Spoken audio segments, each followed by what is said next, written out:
Jelasnya bus KPK kita mulai. Ketua Komisi Pemberantasan Korupsi KPK Firly Bahuri melepas roadshow bus KPK di Provinsi Aceh. Kegiatan seremonial untuk mengenalkan dan menanamkan nilai-nilai anti korupsi kepada masyarakat ini berlangsung di halaman kantor Gubernur Aceh Rabu pagi. Di hadapan para pejabat dan ASN di Provinsi Aceh, Firly menyinggung masih maraknya praktik korupsi di Indonesia. Karena itu ia mengajak semua pihak secara bersama-sama memberantas korupsi.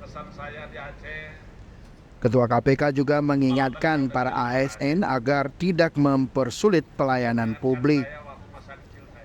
Tak mampu kita mengubah budaya tanpa pendidikan yang hebat. Karena itu KPK menggunakan pendekatan pendidikan masyarakat supaya masyarakat dan seluruh aparatur negara tidak ingin melakukan korupsi.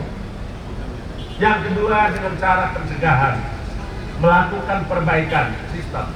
Karena itu KPK hadir di dalam upaya-upaya perbaikan sistem pemerintahan, sistem tata kelola keuangan, dan juga sistem pelayanan publik. Saya sungguh berharap tidak ada kesulitan untuk rakyat mengurus perizinan, dan tidak ada lagi juga praktek-praktek korupsi di bidang pelayanan publik. Satu hal yang harus kita ingat, seketika pelayanan publik sulit, pasti ada korupsi. Karena itu, saya meminta pesan kepada seluruh aparatur sipil negara di Aceh, jangan pernah mempersulit pelayanan publik. Karena kalau pelayanan publik sulit, pasti itu ada korupsinya. Bapak Ibu sekalian yang saya hormati, hari ini kita hadir memberikan semangat untuk membangun budaya anti korupsi. Kita pun telah melakukan upaya penindakan dengan tegas, melakukan upaya penangkapan terhadap para koruptor.